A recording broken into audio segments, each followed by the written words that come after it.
Chinese shares have closed lower despite a fresh rate cut by the central bank. The mainland's benchmark Shanghai Composite fell 1.27% to 2,927.29, after veering in and out of negative territory. It had fallen about 16% this week, rocking global markets. On Tuesday, China's central bank cut its key lending rate by 0.25 percentage points to 4.6% in a bid to calm stock markets after the past day's turmoil. The dramatic losses and volatility in China have shattered investor confidence and led to sharp falls in Asia and the US over the past days. European markets were down by about 1.5% on early trading on Wednesday, after rallying on Tuesday. The interest rate cut was the fifth by the People's Bank of China since November last year.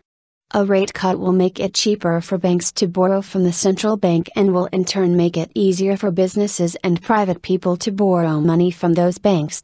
In some ways, I thought yesterday's events on markets were if anything more disturbing than Monday's global rout. Because if share price gains could not hold after the significant monetary easing by China's central bank, then mistrust about the true state of the world's second largest economy, actually the number one economy on the purchasing power parity measure of GDP, has become very pronounced indeed.